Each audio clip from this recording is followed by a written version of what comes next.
In trapezoid ABCD, the base angles B and C both measure 60 degrees, and the two legs are equal.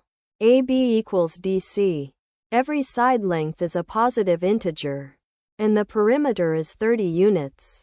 How many non-congruent trapezoids satisfy all of these conditions? You can pause here and solve the problem before seeing the solution.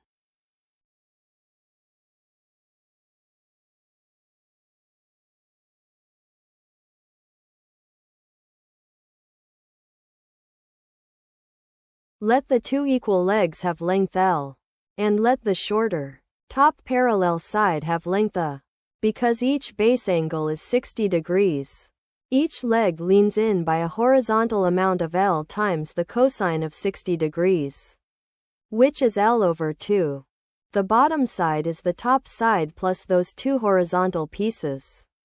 A plus L over 2 plus L over 2. So the bottom side B equals A plus L. Now add up the perimeter.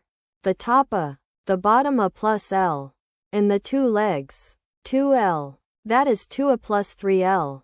And it must equal 30. We need positive whole numbers. From 2A equals 30 minus 3L, the right side must be positive and even. 3L is even only when L is even. And it must be less than 30. So L is at most 9. The even choices are L equals 2, 4, 6, and 8. Those give A equals 12, 9, 6, and 3. All four are valid positive integer trapezoids. So there are 4 non-congruent trapezoids. The answer is 4.